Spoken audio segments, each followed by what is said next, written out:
Kodagu channel ವಾರ್ತೆಗಳ ಪ್ರಾಯೋಜಕರು Muliya Keshav Bhat and sons, Madikeri, Gonikoppa, Puttur, Bengaluru. Bharati radio house, electronic ಉಪಕರಣಗಳ ಬೃಹತ್ ಮಳಿಗೆ, ಗಣಪತಿ ಬೀದಿ, ಮಡಿಕೇರಿ, ಮುಖ್ಯ ರಸ್ತೆ, Gonikoppal. A2Z super market, Vishwamanava double road, Kuvempu Nagar, Mysuru. Wood look furniture, ಪೀಠೋಪಕರಣಗಳ ಬೃಹತ್ ಮಳಿಗೆ, ಆಲ್ವೆಸಲ್ ಟವರ್, ಕೊಯ್ನೂರು ರಸ್ತೆ, ಮಡಿಕೇರಿ. ಶಾರದಾ ಜ್ಯುವೆಲರಿ, ಕೊಡಗಿನ ಸಾಂಪ್ರದಾಯಿಕ ಆಭರಣಗಳ ವಿಶಾಲ ಮಳಿಗೆ, Aras road, Mysuru. Rohan city residential and commercial, Vijay, Mangaluru. ZRN Kaveri silks, art and craft emporium, ಅಪ್ಪಟ ರೇಷ್ಮೆ ಸೀರೆಗಳ ಮಳಿಗೆ, ಮೈಸೂರು ರಸ್ತೆ, ಮಡಿಕೇರಿ. ಕೊಡಗು ಜಿಲ್ಲೆಯಲ್ಲಿ ಕಳೆದ 2-3 ದಿನಗಳಿಂದ ಮಳೆ ಕಡಿಮೆಯಾಗಿದೆ ಎಂದು ಅಧಿಕಾರಿಗಳು ಮೈಮರೆಯಬಾರದು. ಮುಂದಿನ 3-4 ದಿನಗಳ ನಂತರ ಹೆಚ್ಚಿನ ಮಳೆಯಾಗುವ ಸಾಧ್ಯತೆ ಇದೆ ಎಂದು ಹವಾಮಾನ ಇಲಾಖೆ ಮುನ್ಸೂಚನೆ ನೀಡಿದೆ. ಆದ್ದರಿಂದ ಭೂಕುಸಿತ ಮತ್ತು ಪ್ರವಾಹ ಪೀಡಿತ ಸೂಕ್ಷ್ಮ ಪ್ರದೇಶಗಳಲ್ಲಿ ಅಗತ್ಯ ಕಟ್ಟೆಚ್ಚರ ವಹಿಸುವಂತೆ ಸಂಬಂಧಪಟ್ಟ ಅಧಿಕಾರಿಗಳಿಗೆ ಜಿಲ್ಲಾಧಿಕಾರಿ ವೆಂಕಟರಾಜ ಅವರು ನಿರ್ದೇಶನ ನೀಡಿದ್ದಾರೆ. ವಿಡಿಯೋ ಸಂವಾದ ಮೂಲಕ ಅಧಿಕಾರಿಗಳ ಜೊತೆ ಸಭೆ ನಡೆಸಿದ ಜಿಲ್ಲಾಧಿಕಾರಿಯವರು ಮುಂದಿನ 10ರಿಂದ 15 ದಿನಗಳ ಕಾಲ ಸಾಕಷ್ಟು ಎಚ್ಚರ ವಹಿಸಬೇಕಿದೆ. ಆ ನಿಟ್ಟಿನಲ್ಲಿ ಭೂಕುಸಿತ ಮತ್ತು ಪ್ರವಾಹ ಪೀಡಿತ ಪ್ರದೇಶಕ್ಕೆ ಭೇಟಿ ನೀಡಿ ಅಲ್ಲಿನ ಜನರಿಗೆ ಮಾಹಿತಿ ನೀಡುವಂತಾಗಬೇಕೆಂದು ಜಿಲ್ಲಾಧಿಕಾರಿಗಳು ಸಲಹೆ ಮಾಡಿದರು. ಜಿಲ್ಲಾ ಪೊಲೀಸ್ ವರಿಷ್ಠಾಧಿಕಾರಿ ಕೆ. ರಾಮರಾಜನ್, ಜಿಲ್ಲಾ ಪಂಚಾಯತ್ ಸಿಇಒ ಆನಂದ ಪ್ರಕಾಶ್ ಮೀನಾ ಮತ್ತಿತರ ಅಧಿಕಾರಿಗಳು ಈ ಸಂದರ್ಭ ಪಾಲ್ಗೊಂಡಿದ್ದರು. ಕುಶಾಲನಗರ ಬ್ಲಾಕ್ ಕಾಂಗ್ರೆಸ್ ಸಮಿತಿ ವತಿಯಿಂದ ಕುಶಾಲನಗರ ಬ್ಲಾಕ್ ಕಾಂಗ್ರೆಸ್ ಕಚೇರಿಯಲ್ಲಿ ಆಯೋಜಿಸಲಾಗಿದ್ದ ತಾಲೂಕು ಕಾರ್ಯಕಾರಿಣಿ ತುರ್ತು ಸಭೆಯು ಬ್ಲಾಕ್ ಕಾಂಗ್ರೆಸ್ ಮತ್ತು ನಗರ ಕಾಂಗ್ರೆಸ್ ಮತ್ತು ವಲಯ ಕಾಂಗ್ರೆಸ್ ಪದಾಧಿಕಾರಿಗಳ ಹಾಗೂ ಕಾರ್ಯಕರ್ತರ ಸಮ್ಮುಖದಲ್ಲಿ ನಡೆಯಿತು. ಸಭೆಯ ಅಧ್ಯಕ್ಷತೆ ವಹಿಸಿದ್ದ ಬ್ಲಾಕ್ ಕಾಂಗ್ರೆಸ್ ಅಧ್ಯಕ್ಷರಾದ ವಿಪಿ ಶಶಿಧರ್ ಮಾತನಾಡಿ, ರಾಜ್ಯದ ಸನ್ಮಾನ್ಯ ಮುಖ್ಯಮಂತ್ರಿ ಶ್ರೀ ಸಿದ್ದರಾಮಯ್ಯ ಅವರ ವಿರುದ್ಧ ವಿರೋಧ ಪಕ್ಷಗಳು ಸುಖಾಸುಮ್ಮನೆ ಪಿತೂರಿ ನಡೆಸ್ತಾ ಇದ್ದು ಹಾಗೂ ರಾಜ್ಯದ ರಾಜ್ಯಪಾಲರ ಅಸಂವಿಧಾನಿಕವಾಗಿ ನಡೆದುಕೊಳ್ತಾ ಇರುವ ಧೋರಣೆಯ ವಿರುದ್ಧ ಮುಂದಿನ ಶುಕ್ರವಾರ ಮೈಸೂರಿನಲ್ಲಿ ಬೃಹತ್ ಜನಾಂದೋಲನ ಸಮಾವೇಶ ನಡೆಯಲಿದ್ದು, ಈ ಸಲುವಾಗಿ ಬ್ಲಾಕ್ ವ್ಯಾಪ್ತಿಯ ಎಲ್ಲ ಭಾಗಗಳಿಂದಲೂ ಕಾರ್ಯಕರ್ತರಿಂದ ಹಾಗೂ ಸಮಾನ ಮನಸ್ಕ ನಾಗರಿಕರಿಂದ ಕಾರ್ಯಕ್ರಮಕ್ಕೆ ಕೊಂಡೊಯ್ಯುವ ಬಗ್ಗೆ ಮುಖಂಡರು ಹಾಗೂ ಕಾರ್ಯಕರ್ತರೊಂದಿಗೆ ಚರ್ಚೆ ನಡೆಸಿದರು. ಸಭೆಯಲ್ಲಿ ಬ್ಲಾಕ್ ವ್ಯಾಪ್ತಿಯ ನಾನಾ ಭಾಗಗಳ ಮುಖಂಡರು ಕಾರ್ಯಕ್ರಮ ಹಾಗೂ ಮೈಸೂರಿಗೆ ತೆರಳುವ ಸಂಬಂಧ ತಮ್ಮ ತಮ್ಮ ಅಭಿಪ್ರಾಯ ಹಾಗೂ ಪ್ರಸ್ತಾವನೆಗಳನ್ನು ಈ ಸಂದರ್ಭ ಚರ್ಚೆ ಮಾಡಿದರು.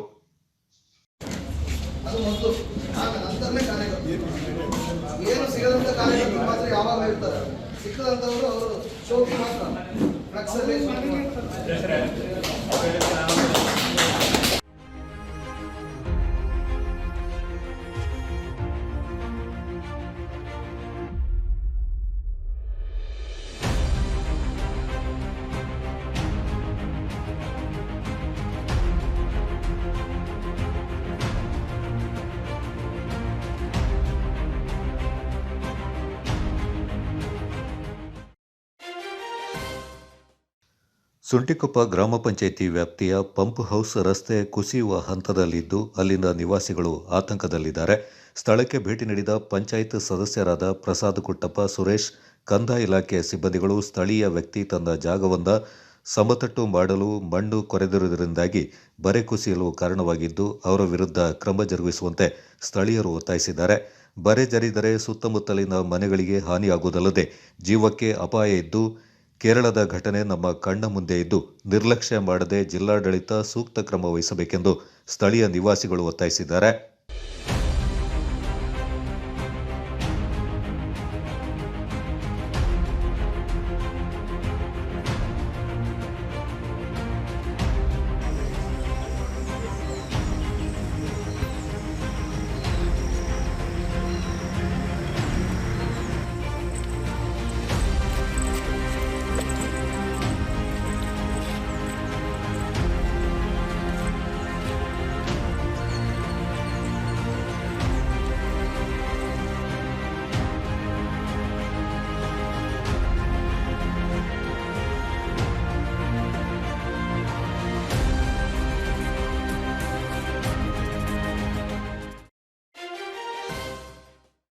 ಗ್ರಾಮೀಣ ಪ್ರದೇಶಗಳಿಗೆ ಸಾರಿಗೆ ಸೌಲಭ್ಯ ದೊರಕುವಂತಾಗಬೇಕೆಂದು ತಪೋಕ್ಷೇತ್ರ ಮನೆಹಳ್ಳಿ ಮಠದ ಶ್ರೀ ಮಹಾಂತ ಶಿವಲಿಂಗ ಸ್ವಾಮೀಜಿ ಅಭಿಪ್ರಾಯ ವ್ಯಕ್ತಪಡಿಸಿದರು. ರಾಜ್ಯ ರಸ್ತೆ ಸಾರಿಗೆ ನಿಗಮ ಅರಕಲಗೂಡು ಡಿಪೋದಿಂದ ಮಾಗಲು ಅಂಕನಹಳ್ಳಿ ಮೂಲಕ ಮನೆಹಳ್ಳಿ ಮಠಕ್ಕೆ ಬರುವ ಕೆಎಸ್ಆರ್ಟಿಸಿ ನೂತನ ಬಸ್ ಮಾರ್ಗಕ್ಕೆ ಮಠದ ಆವರಣದಲ್ಲಿ ಚಾಲನೆ ನೀಡಿ ಅವರು ಮಾತನಾಡಿದರು. ಕಳೆದ ಹಲವು ವರ್ಷಗಳಿಂದ ಈ ಭಾಗಕ್ಕೆ ಸರ್ಕಾರಿ ಬಸ್ನ ಬೇಡಿಕೆ ಇತ್ತು. ಇಲ್ಲಿನ ವಿದ್ಯಾರ್ಥಿಗಳು, ಗ್ರಾಮಸ್ಥರು ನಗರ ಪ್ರದೇಶಗಳಿಗೆ ತೆರಳಲು ಪರದಾಡ್ತಾ ಇದ್ರು. ಈ ಬಗ್ಗೆ ಸಾರಿಗೆ ಸಚಿವರಾದ ರಾಮಲಿಂಗಾರೆಡ್ಡಿ ಅವರನ್ನು ಭೇಟಿ ಮಾಡಿ ಮನವಿ ಸಲ್ಲಿಸಿದ ಹಿನ್ನೆಲೆ ಸಚಿವರು ಇಂದಿನಿಂದ ಬಸ್ ಸೌಲಭ್ಯ ಕಲ್ಪಿಸಿದ್ದಾರೆ ಎಂದರು. ಎಲ್ಲ ಬರಬೇಕಾಗಿತ್ತು, ಆದರೆ ಇದನ್ನೆಲ್ಲ ಮಿನಿಸ್ಟರ್ ಹತ್ರ ನಾವು ವಿಷಯ ಮುಟ್ಟಿಸಿದಾಗ ಅವರು ಕೂಡಲೇ ಬಸ್ ಬಿಡುವಂತಹ ಒಂದು ವ್ಯವಸ್ಥೆಯನ್ನು ಮಾಡಿಕೊಟ್ರು. ಹಾಗಾಗಿ ಈ ಭಕ್ತಾದಿಗಳು ಇವತ್ತಿನಿಂದ ಪ್ರಾರಂಭ ಆಗಿರ್ತಕ್ಕಂಥ ವ್ಯವಸ್ಥೆಯನ್ನು ಚೆನ್ನಾಗಿ ಸದುಪಯೋಗ ಮಾಡಿಕೊಳ್ಬೇಕು. ಸುತ್ತಮುತ್ತಲಿನ ಎಲ್ಲ ಗ್ರಾಮಸ್ಥರಿಗೆ ಮತ್ತು ಎಲ್ರಿಗೂ ಕೂಡ ಈ ಒಂದು ವ್ಯವಸ್ಥೆಯನ್ನು ತುಂಬ ಶುದ್ಧವಾಗಿ ಇದನ್ನು ಇಟ್ಕೊಂಡು ಈ ಒಂದು ವ್ಯವಸ್ಥೆಯನ್ನು ನಾವು ಚೆನ್ನಾಗಿ ಅಭಿವೃದ್ಧಿ ಮಾಡಿಕೊಳ್ಬೇಕು. ಎಲ್ಲರೂ ಇದರ ಸದುಪಯೋಗವನ್ನು ಪಡ್ಕೊಳ್ಬೇಕು ಅಂತ ನಾನು ಈ ಮೂಲಕ ಕರೆ ಕೊಡ್ತೀನಿ. ಬೆಳಿಗ್ಗೆ 8:30ಕ್ಕೆ ಅರಕಲಗೂಡಿನಿಂದ ಹೊರಟು ಮಾಗಲು ಅಂಕನಹಳ್ಳಿ ಮೂಲಕ ಶನಿವಾರ ಸಂತೆ ನಂತರ ಅರಕಲಗೂಡಿಗೆ ತೆರಳಲಿದೆ. ಸಂಜೆ 4 ಗಂಟೆಗೆ ಮತ್ತೊಮ್ಮೆ ಬಸ್ ಇದೇ ಮಾರ್ಗವಾಗಿ ಸಂಚರಿಸಲಿದೆ ಎಂದರು. ಹಿಂದುಳಿದಿರುವ ಅಂಕನಹಳ್ಳಿ, ಮನೆಹಳ್ಳಿಯಂತಹ ಗ್ರಾಮಗಳಿಗೆ ಸರ್ಕಾರಿ ಬಸ್ ಸೌಲಭ್ಯ ಮರೀಚಿಕೆಯಾಗಿತ್ತು. ಮಠ ಹಾಗೂ ಸ್ವಾಮೀಜಿಗಳ ಪ್ರಯತ್ನದಿಂದ ಸರ್ಕಾರಿ ಬಸ್ ಓಡಾಡುವಂತಾಗಿದ್ದು ಶಾಲಾ ವಿದ್ಯಾರ್ಥಿಗಳಿಗೆ, ಗ್ರಾಮಸ್ಥರಿಗೆ ಅನುಕೂಲವಾಗಿದೆ ಎಂದು ಗ್ರಾಮಸ್ಥರು ಹರ್ಷ ವ್ಯಕ್ತಪಡಿಸಿದರು. ಈ ಸಂದರ್ಭ ಮನೆಹಳ್ಳಿ ಮಠದ ಸಮಿತಿಯ ಪದಾಧಿಕಾರಿಗಳಾದ ಮಂಜುನಾಥ್, ಚಂದ್ರಶೇಖರ್, ಸೋಮಣ್ಣ ಮತ್ತಿತರ ಪ್ರಮುಖರು ಪಾಲ್ಗೊಂಡಿದ್ದರು.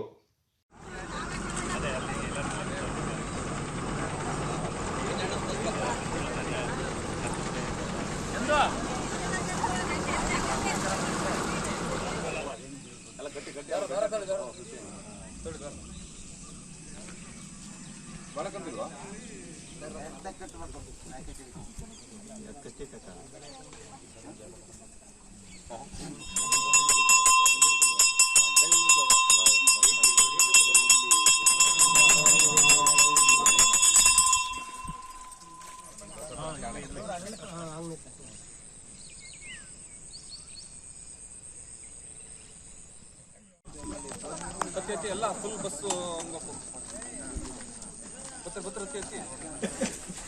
ಬಂತು, ಪೂಜೆ ಎಲ್ಲ ಆಯ್ತು. ಇಲ್ಲಿಗೆ ಬಂತು ಬಸ್ಸು, ಪೂಜೆ ಎಲ್ಲ ಆಯ್ತು. ಸಾರಿಗೆ ಬಸ್ಸಿನ ವ್ಯವಸ್ಥೆ ಮಾಡಿ ನಮ್ಮ ಮಾಲ್ಕೋಟಹಳ್ಳಿ, ಮಾಗಲು ಮತ್ತು ಗಂಗವಾರ, ಅಂಕನಹಳ್ಳಿ, ಮೈಲಾತ್ಪುರ ಮಾರ್ಗವಾಗಿ ಮನಹಳ್ಳಿ ಮಟ್ಟಕ್ಕೆ ಬಂದು ಅದೇ ಮಾರ್ಗವಾಗಿ ವಾಪಸ್ ಸಂಚರಿಸುವುದರಿಂದ ನಮ್ಮ ಗ್ರಾಮೀಣ ಪ್ರದೇಶದ ಜನಗಳಿಗೆ ಉಪಯೋಗವಾಗುತ್ತದೆ. ಅದೇ ರೀತಿಯ ಬಡಗನಹಳ್ಳಿ, ಮೈಲಾತ್ಪುರ, ನಾಗವಾರ, ಸೀಗೆಮಾರೂರು, ಅಂಕನಹಳ್ಳಿ ಗ್ರಾಮಸ್ಥರಿಗೆಲ್ಲ ತುಂಬ ಅನುಕೂಲವಾದ ರೀತಿಯ ನಮ್ಮ ಮನಹಳ್ಳಿ ಮಠದ ಗುರುಗಳು ವ್ಯವಸ್ಥೆಯನ್ನು ಕಲ್ಪಿಸಿದರೆ ಅವರಿಗೆ ಹೃತ್ಪೂರ್ವಕವಾದ ಅಭಿನಂದನೆಗಳು. ಬಿಸಿನೆಸ್ ಇನ್ವೆಸ್ಟ್ಮೆಂಟ್ಗೆ ಹೊಸ ಲ್ಯಾಂಡ್ ಮಾರ್ಕ್ ರೋಹನ್ ಸಿಟಿ. ವಾಣಿಜ್ಯ ಸ್ಥಳಗಳ ಮೇಲಿನ ಹೂಡಿಕೆಯ ಮೇಲೆ 7.5% ನಷ್ಟು ಗ್ಯಾರಂಟಿಡ್ ರಿಟರ್ನ್. ತಡ ಯಾಕೆ? ಈಗಲೇ ಇನ್ವೆಸ್ಟ್ ಮಾಡಿ. ನಿಮ್ಮ ಹೂಡಿಕೆಗೆ ಬೆಸ್ಟ್ ಪ್ರೈಸ್ ಸಿಗುವಾಗ ತಡ ಯಾಕೆ? ನಿಮ್ಮ ಸಕ್ಸೆಸ್ನ ಹೊಸ ಅಡ್ರೆಸ್ ರೋಹನ್ ಸಿಟಿ, ವಿಜಯ್, ಮಂಗಳೂರು.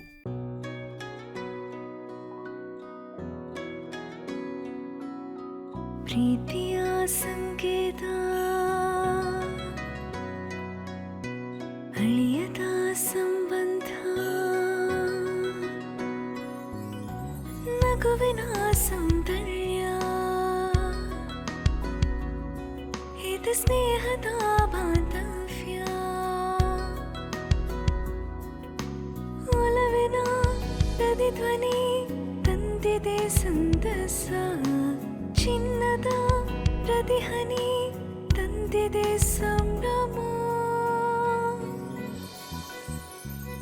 ಮುಳಿಯ ಜ್ಯೂಸ್ ಕಣ ಕಣದಲು ಆನಂದ, ಮುಳಿಯ ಜ್ಯೂಸ್ ಕಣ ಕಣದಲು ಸೌಂದರ್ಯ, ಮುಳಿಯ ಜ್ಯೂಸ್ ಕಣ ಕಣದಲು ಆನಂದ, ಮುಳಿಯ ಜ್ಯೂಸ್ ಕಣ ಕಣದಲು ಸೌಂದರ್ಯ. ಮುಳಿಯಾ ಜ್ಯೂಸ್, creating happiness. One more opportunity for the student beyond academics to emerge as a leader.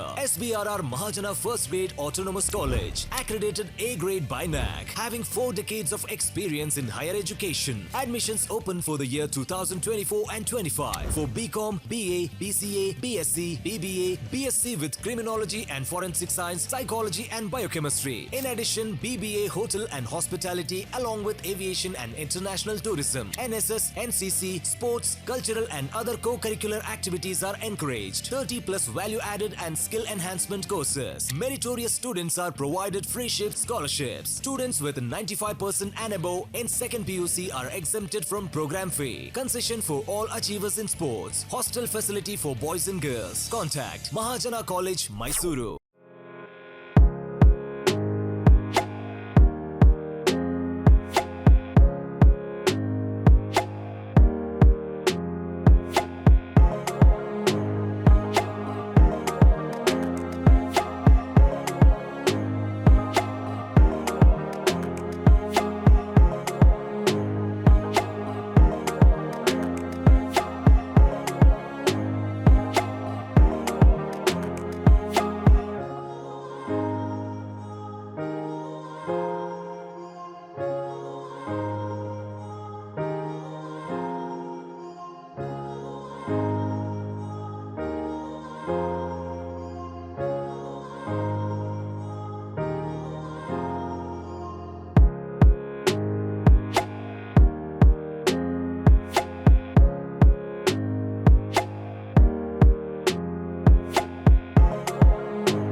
Billava ಸಮಾಜದ ಸ್ಥಾಪನೆಗೆ ನಾಪೊಕ್ಲುವಿನಲ್ಲಿ ಅಭೂತಪೂರ್ವ ಸ್ಪಂದನೆ ದೊರೆತಿದ್ದು, ಸದಸ್ಯರ ಸಹಕಾರದಿಂದ ಸಂಘವನ್ನು ಮತ್ತಷ್ಟು ಅಭಿವೃದ್ಧಿಪಡಿಸಲಾಗುತ್ತೆ ಅಂತ ಸಂಘದ ಅಧ್ಯಕ್ಷ BM ಪ್ರದೀಪ್ ಹೇಳಿದ್ದಾರೆ.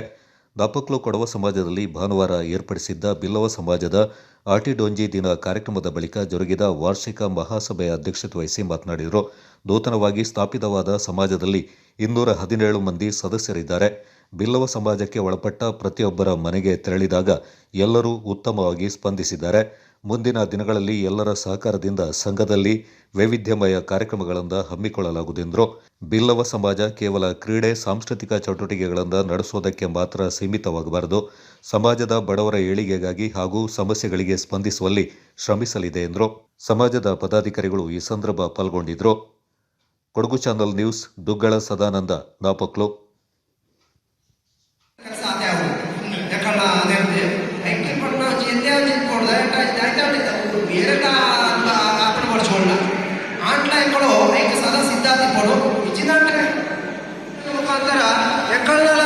సమాజ గట్టివాడు ఎక్కడల సమాజ ఎక్కడో ప్రతి ఇల్లు పోయిన సందర్భటు ప్రతి మిగిలే దీనచ్చిన ఈ విశ్వాಸ ఈ అధ్యక్ష స్థానటు ಈ ಬಿಲ್ಲವ ಸಮಾಜ ನಾಪೊಕ್ಲು ಬಿಲ್ಲವ ಸಮಾಜ ಪೂರ್ಣದೊಂಚಿನ ನಿಗಳ ಅಪೇಕ್ಷೆಗೆ ಏನೇ ಸದಾ ಋಣಿಯಾಗಿಪ್ಪೆ ಎನ್ನ ಲೆವೆಲ್ ಬೆಸ್ಟ್ ಕೆಲಸನು ನಿರಂತರವಾದ ನಾಲ್ನ ಮುಂದುವರ್ಸೋದು ಪೋಪು ನಮ್ಮ ಈ ಸಮಿತಿ ಎಂಕಳೆಗೆ ದಿಕ್ಕಳ ಸಮಿತಿ ಎಂಟ ಸಮಿತಿ ಉಂಟು. ಆ ಸಮಿತಿಯ ಮುಖಾಂತರ ಉತ್ತಮ ಚರ್ಚೆ ತಂದು ಸಮಾಜ ಸಮಿತಿ ಈ ಸಭೆಯ ಮುಖಾಂತರ ಪೋಪು ಈ ಸಭೆಗೆ ಅಧ್ಯಕ್ಷ ಸ್ಥಾನ, రెండు ఉపాధ్యక్ష స్థాన, మంచి కార్యదర్శి స్థాన, సభా కార్యదర్శి 2 జನ, ప్రజాచార్య వచ్చి, సంఘటన కార్యదర్శి వచ్చి, క్రీడా కార్యదర్శి వచ్చి, ನಿರ್ದೇಶಕರ 13 ಜನರು ತಗೊಂಡ ಅವಕಾಶ ಉಂಟು.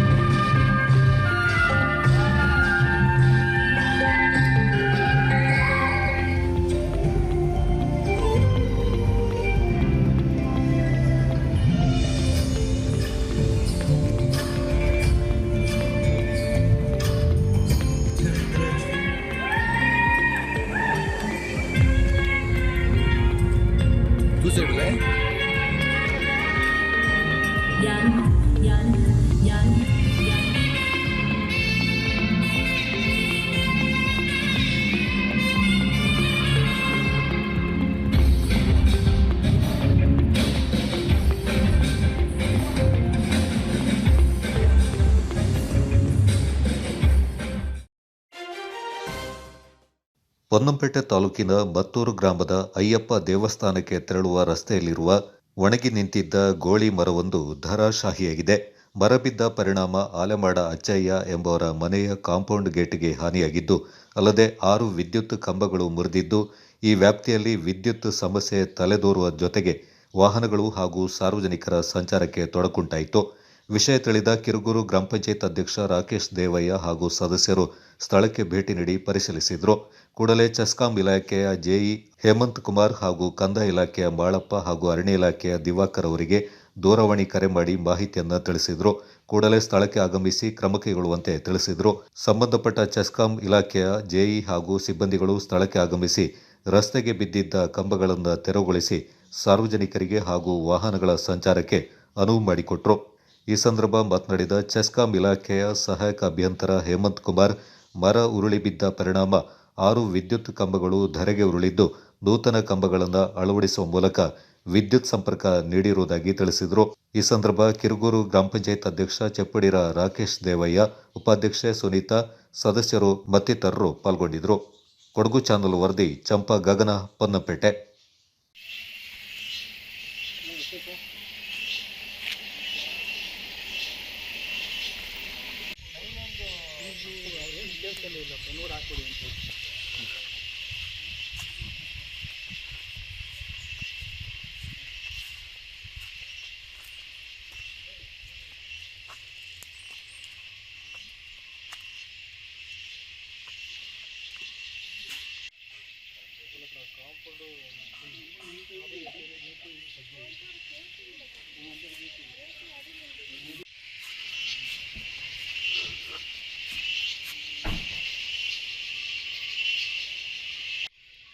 ಆಯ್ತು, ಬರ್ಬೇಕು ಇವತ್ತು, ಬನ್ನಿ ಇಲ್ಲಿಗೆ. ಆಯ್ತು.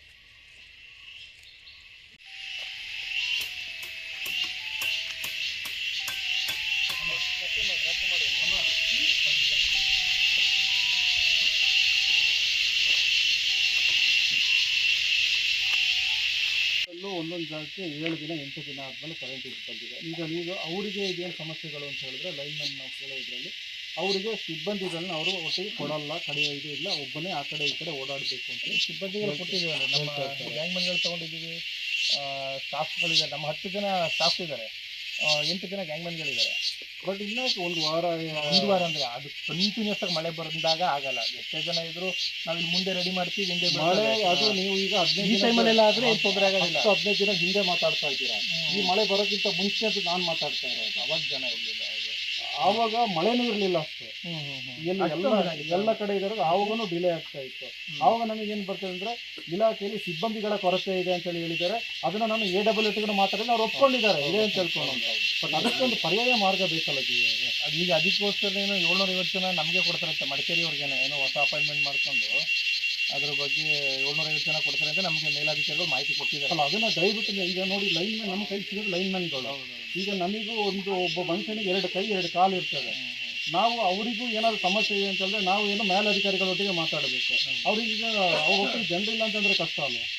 ದಯವಿಟ್ಟು ಅವರು ನೋಡಿ, ಕಿರುಗೂರು ಅದು ಅವರು ಹೇಳಬೇಕು, ನಾನು ಹೇಳಲಿಕ್ಕಾಗಲ್ಲ. ಕಿರುಗೂರು, ಮತ್ತೂರು, ಕೋಟೂರು ನಮಗೆ ಈ ಪಂಚಾಯತಿಗೆ ಸಂಬಂಧಪಡೋದು. ಈ 3 ಏನು ಅಂತಂದರೆ ದೊಡ್ಡ ದೊಡ್ಡ ಜಾಗ. ಕಿರುಗೂರು ವಿಸ್ತೀರ್ಣ ಜಾಸ್ತಿ ಇದೆ, ಮತ್ತೂರು ಇದೆ, ಕೋಟೂರು ಆ ಕಡೆ ಇದೆ. ಈ ದಿನ ನಮ್ಮ ಕಿರುಗೂರು ಗ್ರಾಮ ಪಂಚಾಯತಿ ಅಧ್ಯಕ್ಷರು ನನಗೆ ದೂರವಾಣಿ ಕರೆ ಮುಖಾಂತರ ಮಾಡಿ ಈ ಥರ ಒಂದು ವೇದವತಿಯನವರ ತೋಟದಲ್ಲಿ ಒಂದು ಗೋಳಿ ಮರ ಒಂದು ಲೈನ್ ಮೇಲೆ ಬಿದ್ದು ನಿಮ್ಮ ಇಲಾಖೆ ಕಂಬಗಳು ಮುರಿದಿದೆ ಅಂತ ಮಾಹಿತಿ ಕೊಟ್ಟರು. ತಕ್ಷಣ ನಾವು ಈ ಸ್ಥಳಕ್ಕೆ ಬಂದು ಪರಿಶೀಲನೆ ನಡೆಸಿದಾಗ ಒಂದು ಬೃಹತ್ ಗಾತ್ರದ ಒಂದು ಗೋಳಿ ಮರ ಒಂದು ನಮ್ಮ ಲೈನ್ ಮೇಲೆ ಬಿದ್ದು ಪಾಪ ಇವ್ರ ಮನೆ ಕಾಂಪೌಂಡ್ಗೂ ಕೂಡ ಹಾನಿಯಾಗಿದೆ. ಹಾಗೂ ನಮ್ಮ ಇಲಾಖೆಯ ಒಂದು 6 ಕಂಬಗಳು ಮುರಿದಿದೆ. ಸಾಲದಕ್ಕೆ ನಮ್ಮ ಎಲ್ಲ ಕಾಂಡಕ್ಟರ್ಗೂ ಕೂಡ ತುಂಬ ಡ್ಯಾಮೇಜಸ್ಗಳಾಗಿದೆ. ನಾವು ನಾಳೆಗೆ ಇಲ್ಲಿನ ಸಾರ್ವಜನಿಕರಿಗೆ ಅಧ್ಯಕ್ಷರಿಗೂ ಕೂಡ ಪ್ರಾಮಿಸ್ ಮಾಡಿದ್ದೀವಿ, ನಾಳೆ ಬೆಳಗ್ಗೆ ಕೆಲಸ ಶುರು ಮಾಡಿ ನಾಳೆಗೆ ಮುಗಿಸ್ಕೊಡ್ತೀವಿ ಅಂತ ಹೇಳಿದ್ದೀವಿ. ಅದೇ ರೀತಿ ಈ ಕೆಲಸನ ನಾವು ನಾಳೆ ಮಾಡಿ ಮುಗಿಸ್ಕೊಟ್ಟು ಸಾರ್ವಜನಿಕರಿಗೆ ವಿದ್ಯುತ್ ಕೊಡೋ ವ್ಯವಸ್ಥೆನ ನಾವು ನಾಳೆ ಮಾಡ್ತೀವಿ. ಕೊಡಗು ಫ್ರೆಂಡ್ಸ್ ವತಿಯಿಂದ ವಯನಾಡುವಿನ ಸಂತ್ರಸ್ತರಿಗೆ ಬೇಕಾದ ದಿನಬಳಕೆ ವಸ್ತು, ದಿನಸಿ ಪದಾರ್ಥ ವಸ್ತುಗಳನ್ನು ಸಂಗ್ರಹ ಮಾಡಿ ಖರೀದಿಸಿ ಕೇರಳದ ವಯನಾಡಿಗೆ 4 ವಾಹನಗಳಲ್ಲಿ ಕಳುಹಿಸಿಕೊಡಲಾಯಿತು. ಕೊಡಗಿನಲ್ಲಿ ಸುಯೋಗ್ ಮೆಡ್ಸಿಟಿ ಮೆಡಿಕಲ್ ಸೆಂಟರ್ ಆರಂಭ. ಮೈಸೂರಿನ ಸುಪ್ರಸಿದ್ಧ ಸುಯೋಗ್ ಸೂಪರ್ ಸ್ಪೆಷಾಲಿಟಿ ಆಸ್ಪತ್ರೆಯ ಅನುಭವಿ ವೈದ್ಯರುಗಳ ಸೇವೆ ಕೊಡಗಿನ ಗೋಣಿಕೊಪ್ಪಲಿನಲ್ಲಿ ಆರಂಭಗೊಂಡಿದೆ. Suyog Medcity medical centre, Kaveri complex, ಮುಖ್ಯ ರಸ್ತೆ, ಗೋಣಿಕೊಪ್ಪಲು. ಡಾಕ್ಟರ್ ಶರತ್ ಕುಮಾರ್, ಜೀರ್ಣಾಂಗ ಶಸ್ತ್ರಕ್ರಿಯಾ ತಜ್ಞರು. ಇವರು ಪ್ರತಿ ಮಂಗಳವಾರ ಬೆಳಿಗ್ಗೆ 10 ರಿಂದ ಮಧ್ಯಾಹ್ನ 1 ಗಂಟೆಯವರೆಗೆ ಗೋಣಿಕೊಪ್ಪಲಿನ ಸುಯೋಗ್ ಮೆಡ್ಸಿಟಿ ಮೆಡಿಕಲ್ ಸೆಂಟರ್ನಲ್ಲಿ ಲಭ್ಯವಿರುತ್ತಾರೆ. ಡಾಕ್ಟರ್ ಅಭಿಜಿತ್ ಮೂತ್ರಜನಕಾಂಗ ಶಸ್ತ್ರಕ್ರಿಯಾ ತಜ್ಞರು. ಇವರು ಪ್ರತಿ ಮಂಗಳವಾರ ಬೆಳಗ್ಗೆ 10 ಗಂಟೆಯಿಂದ ಮಧ್ಯಾಹ್ನ 1 ಗಂಟೆವರೆಗೆ ಸುಯೋಗ್ ಮೆಡ್ಸಿಟಿ ಮೆಡಿಕಲ್ ಸೆಂಟರ್ನಲ್ಲಿ ಲಭ್ಯವಿರುತ್ತಾರೆ.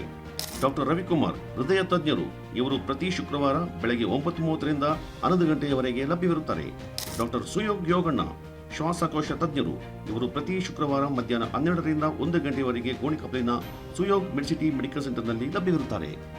ಸುಯೋಗ್ ಸೂಪರ್ ಸ್ಪೆಷಾಲಿಟಿ ಆಸ್ಪತ್ರೆಯ ಪ್ರಸಿದ್ಧ ವೈದ್ಯರುಗಳನ್ನು ಕೊಡಗಿನ ಗೋಣಿಕೊಪ್ಪಲಿನಲ್ಲಿ ಭೇಟಿ ಮಾಡಲು ಕರೆ ಮಾಡಿ ತಮ್ಮ ಹೆಸರುಗಳನ್ನು ನೋಂದಾಯಿಸಿಕೊಳ್ಳಬಹುದು. Suyog med city medical centre, Kaveri complex, ಮುಖ್ಯ ರಸ್ತೆ, Gonikoppal. Mobile 9036032123 9036033123. Suyog med city medical centre, Kaveri complex, Gonikoppal.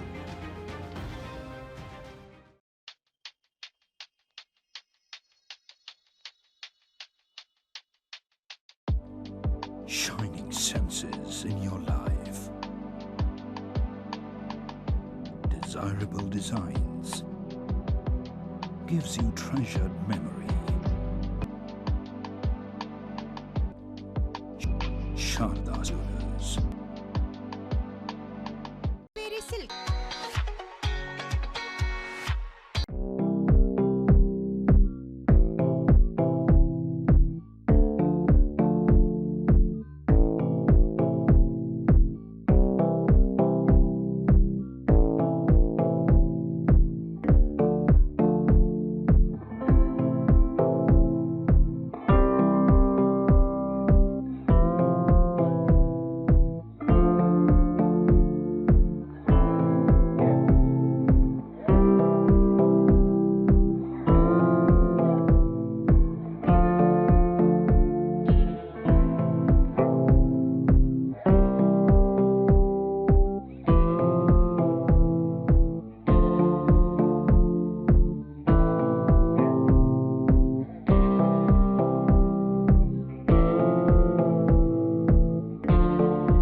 ಮುಖ್ಯಮಂತ್ರಿ ಸಿದ್ದರಾಮಯ್ಯ ಅವರ ವಿರುದ್ಧ ಆಧಾರರಹಿತ ಆಪಾದನೆ ಮಾಡಿ ಅವರ ವ್ಯಕ್ತಿತ್ವಕ್ಕೆ ಮಸಿ ಬಳಿಯಲು ಷಡ್ಯಂತ್ರ ನಡೆಸ್ತಾ ಇರುವ ಶಕ್ತಿಗಳ ವಿರುದ್ಧ ಕೊಡಗು ಜಿಲ್ಲಾ ಅಹಿಂದ ಒಕ್ಕೂಟದ ವತಿಯಿಂದ ಆಗಸ್ಟ್ 8ರಂದು ಕುಶಾಲನಗರದಲ್ಲಿ ಪ್ರತಿಭಟನೆಯಿಂದ ಹಮ್ಮಿಕೊಂಡಿರುವುದಾಗಿ ಅಹಿಂದ ಒಕ್ಕೂಟದ ರಾಜ್ಯ ಪ್ರಧಾನ ಕಾರ್ಯದರ್ಶಿ ಹಾಗೂ ಕುರುಬ ಸಮಾಜದ ರಾಜ್ಯ ನಿರ್ದೇಶಕ ಕೆಬಿ ಶಾಂತಪ್ಪ ತಿಳಿಸಿದ್ದಾರೆ.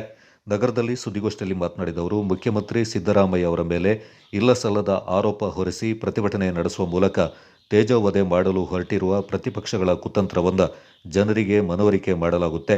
ಸತ್ಯವೊಂದ ಜನರ ಮುಂದಿಡುವ ಉದ್ದೇಶದಿಂದ ಅಹಿಂದ ಒಕ್ಕೂಟ, ಕುರುಬ ಸಮಾಜ ಹಾಗೂ ಪ್ರಗತಿಪರ ಸಂಘಟನೆಗಳಿಂದ ಕುಶಾಲನಗರದ ಫೀಲ್ಡ್ ಮಾರ್ಷಲ್ ಕಾರ್ಯಪ್ಪ ವೃತ್ತದಿಂದ ನಗರದ ಪ್ರಮುಖ ಬೀದಿಗಳಲ್ಲಿ ಪ್ರತಿಭಟನಾ ಮೆರವಣಿಗೆ ನಡೆಯಲಿದೆ.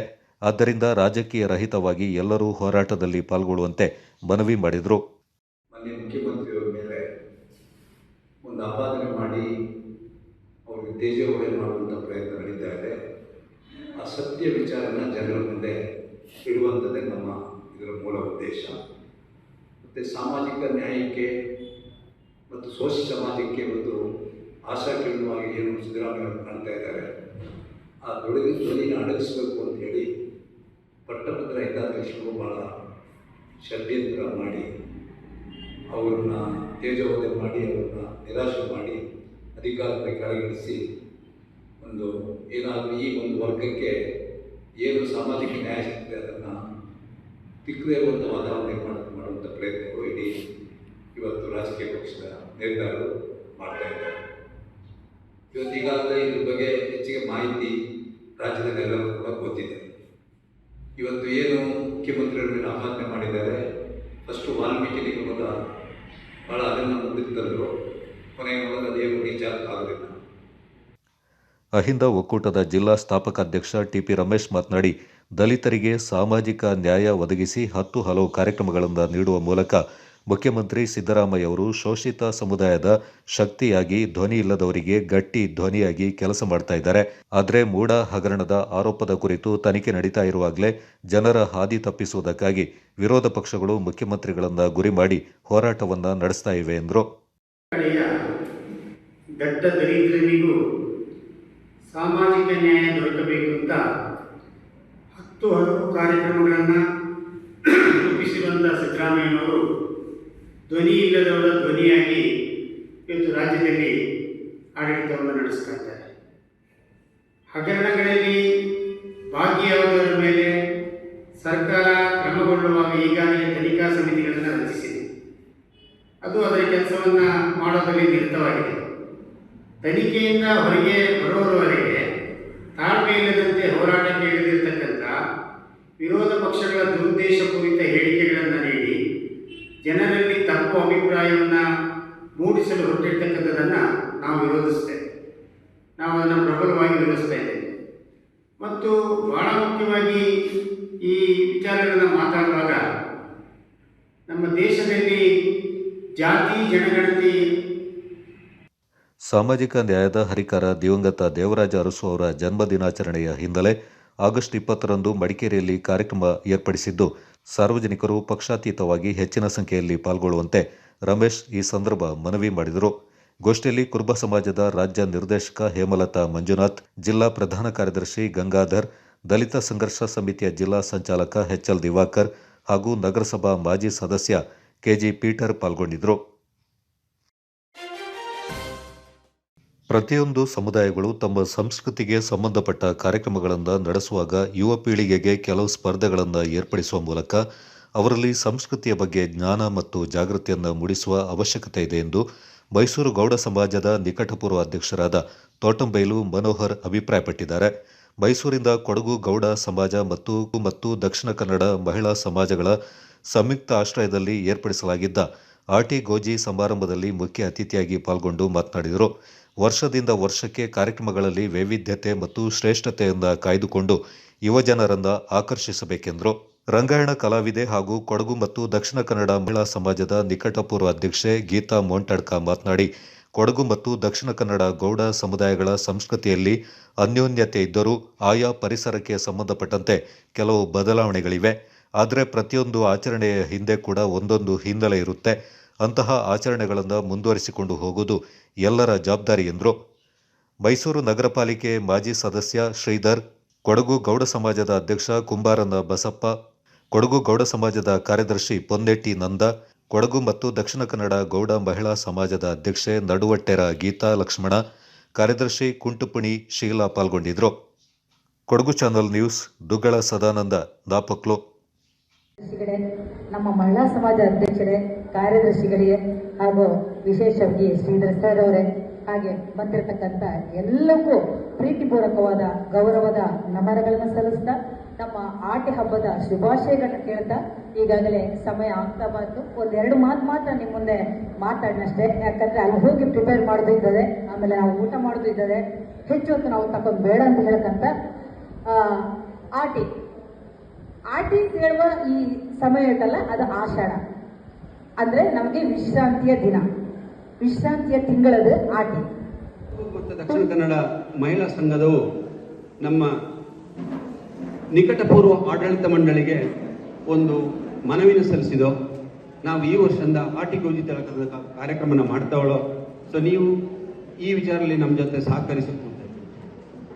ನಮ್ಮ ನಿಕಟಪೂರ್ವ ಅಧ್ಯಕ್ಷರಾದಂಥ ತೋಟಮೇಲ್ ಮನೋಹರಣ್ಣನವು ಮತ್ತು ನಮ್ಮ ಆಡಳಿತ ಮಂಡಳಿ ಎಲ್ಲ ಸದಸ್ಯರು ಇವರ ಈ ಒಂದು ಪ್ರಪೋಸಲ್ಗೆ ಒಪ್ಪಿ 2023ರಲ್ಲಿ ಒಂದು ಚೊಚ್ಚಲ ಆಟಿಗೌಜಿ 23ರ ಆಚರಣೆ ಮಾಡೋದು. 18 ಮಳಿಗೆಗ 18 ಮದ್ದನ ಸಂದರ್ಭ. ಈ ಸುಂದರ ಕಾರ್ಯಕ್ರಮ ಆಟಿ ಗೌಜಿ. ಈ ಕಾರ್ಯಕ್ರಮಕ್ಕೆ ಈ ದಿನ ಈ ಕಾರ್ಯಕ್ರಮನ ಹಮ್ಮಿಕೊಂಡು ನಮ್ಮ ಎಲ್ಲ ಜನಾಂಗ ಬಂಧುಗಳಿಗೆ ಈ ಮಳೆಗಾಲದ ಸಂದರ್ಭದಲ್ಲಿ ಕೊಡಗಲಿರ್ತಕ್ಕಂಥ ನಮ್ಮ ಜನಾಂಗ ಬಂಧುಗ ತಮ್ಮ ಆರೋಗ್ಯನ ಕಾಪಾಡಿಕಣಿಕೆ ಯಾವ್ಯಾವ ಆಹಾರನ ಸೇವಿಸಿವೆ, ಆ ಆಹಾರನ ನಮ್ಮ ಜನಾಂಗ ಬಂಧುಗಳಿಗೆ ಮೈಸೂರಿನ ಗೌಡ ಸಮಾಜ ಆಶ್ರಯದಲ್ಲಿ ನಾವು ಉಣಬಡಿಸಬೇಕಿರ್ತಕ್ಕಂಥ ಒಂದು ಸದುದ್ದೇಶನ ಇಟ್ಕೊಂಡು ಬಹುಶಃ ಕಳೆದ ವರ್ಷದಿಂದ ಈ ಆಟಿ ಗೌಜಿ ಕಾರ್ಯಕ್ರಮನ ನಾವು ನಡೆಸಿಕೊಂಡು ಬರ್ತಾಳೆ.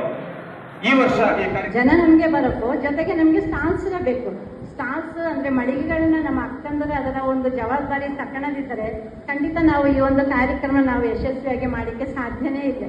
ನಮ್ಮ ಎಲ್ಲ ಅಕ್ಕಂದರು ತುಂಬ ಉತ್ಸಾಹದಿಂದ ನಾನು ಇಂಥ ಅಡುಗೆ ಮಾಡಿದೆ, ನಾನು ಅದು ಮಾಡ್ಕೊ ಬಂದೆ ಅಂತ ಹೇಳ್ಬಿಟ್ಟು ಎಲ್ಲವೂ ತುಂಬ ಮುಂದೆ ಬಂದು 18 ಮಳಿಗೆಗಳಲ್ಲಿ 18 ಥರದ ಬೇರೆ ಬೇರೆ ಥರದ ಒಂದು ಖಾದ್ಯಗಳನ್ನ, ಆಹಾರ ಪದಾರ್ಥಗಳನ್ನ ತಯಾರಿಸಿ ತಂದಳು. ಅವಕ್ಕೆಲ್ಲಕ್ಕೆ ನಾನು ನಮ್ಮೆಲ್ಲರ ಪರವಾಗಿ ಒಂದು ಧನ್ಯವಾದಗಳನ್ನ ಹೇಳಿಕೆ ಇಷ್ಟಪಟ್ಟೆ.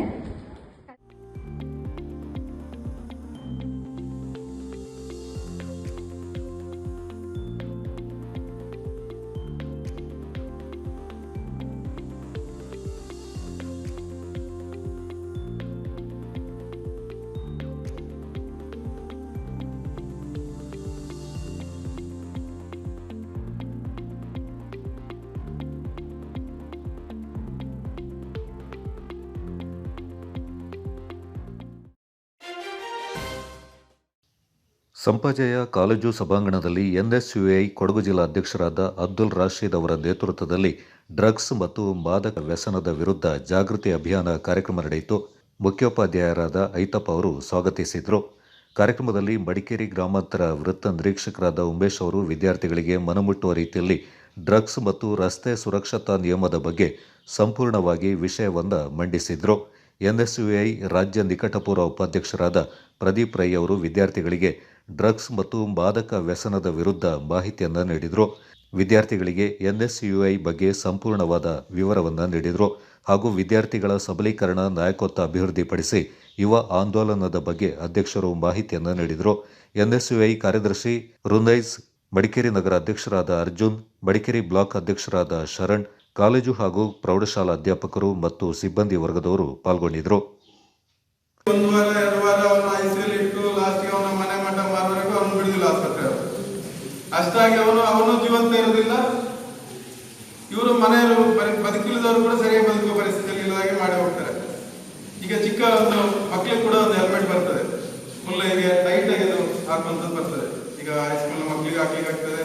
ಈಗ ನನ್ನ ಮಗ ಕೂಡ ಹೋಗುವ ನನ್ನ ಹೆಂಡತಿ ಹಾಕೊಂಡು ಹೋಗ್ತಾರೆ. ಯಾಕಂದ್ರೆ ಮಗು ಅವನು ಗಟ್ಟಿ ಇಟ್ಕೊಳ್ಬೇಕು, ಗಟ್ಟಿ ಹಾಕೊಂಡು. ರಾಜ್ಯ ಉಪಾಧ್ಯಕ್ಷರಾಗಿರುವಂತಹ ಪ್ರದೀಪ್ ರೈ ಅವರಿಗೂ ಹಾಗೂ ಈ ಒಂದು ಎನ್ಎಸ್ಯುಐ ಕೊಡಗು ಜಿಲ್ಲೆಯ ವತಿಯಿಂದ ನಾವು ಪ್ರಥಮ ಬಾರಿಗೆ ಸಂಯುಕ್ತ ಪದವಿ ಪೂರ್ವ ಕಾಲೇಜು ಸಂಪಾಜೆ ಹಾಗೂ ಎನ್ಎಸ್ಯುಐ ಕಡೆಯಿಂದ ಈ ಒಂದು ಕಾರ್ಯಕ್ರಮ ಮಾಡುವ ಮೊದಲ ಉದ್ದೇಶ ಏನಪ್ಪ ಅಂದರೆ ನಮ್ಮ ಸಹಪಾಠಿಯಾಗಿರುವಂತಹ ಕೊಡಗು ಜಿಲ್ಲೆಯ FMC ಕಾಲೇಜಿನ ವಿದ್ಯಾರ್ಥಿ ಸುಂಟಿಕೊಪ್ಪದಲ್ಲಿ ಒಂದು 2 months ಬ್ಯಾಕ್ ಒಂದು ಆಕ್ಸಿಡೆಂಟ್ ಆಗಿ ತೀರ್ಕೊಂಡಿದ್ರು. ಬರುವಾಗಲೇ ಬೋರ್ಡ್ ಹಾಕಿರುತ್ತೆ, ಮಾದಕ ವಸ್ತು ಒಳಗೆ ತರಬಾರ್ದು, ಮಾದಕ ವಸ್ತು 18 ವರ್ಷದಿಂದ ಕೆಳಗೆ ಇದಕ್ಕೆ ಮಾಡಬಾರ್ದು, ನಿಮ್ಮ 100 ಮೀಟರ್ನ ಒಳಗಡೆ ಅದು ಹಾಕಿರ್ತಾರೆ ಬೋರ್ಡ್. ಇಲ್ಲ ಸರ್, ಪ್ರತಿಯೊಂದು ಶಾಲಾ ಕಾಲೇಜುಗಳ ಎದುರುಗಡೆ ಹಾಕಿರ್ತಾರೆ. ಮಾದಕ ವಸ್ತು ಅಂದರೆ ಒಂದು ಮನಸ್ಸಿಗೆ ಒಂದು ಉನ್ಮಾದ ಅಥವಾ ವಿನೋದ ನೀಡುವಂಥ ವಸ್ತು ಅಂತ ತಿಳ್ಕೊಂಡು ಅದನ್ನು ಕಂಟಿನ್ಯೂಸ್ ಆಗಿ ಉಪಯೋಗ ಮಾಡಿಕೊಂಡ್ರೆ ನಮ್ಮ ಶಾರೀರಿಕವಾಗಿ ಹಾಗೂ ಮಾನಸಿಕವಾಗಿ ನಾವೆಲ್ಲ ಕುಗ್ಗಿ ಹೋಗ್ತೀವಿ. ಕ್ಷಣಿಕ ಸುಖಕ್ಕಾಗಿ, ಕ್ಷಣಿಕ ಆನಂದಕ್ಕಾಗಿ ಅಥವಾ ಅದನ್ನು ಕಂಟಿನ್ಯೂ ಆಗಿ ನಾವು ಪ್ರವೃತ್ತಿ ನಮ್ಮ ಜೀವನದಲ್ಲಿ ಕಂಟಿನ್ಯೂ ಆಗಿ ತೆಗೆದುಕೊಂಡ್ರೆ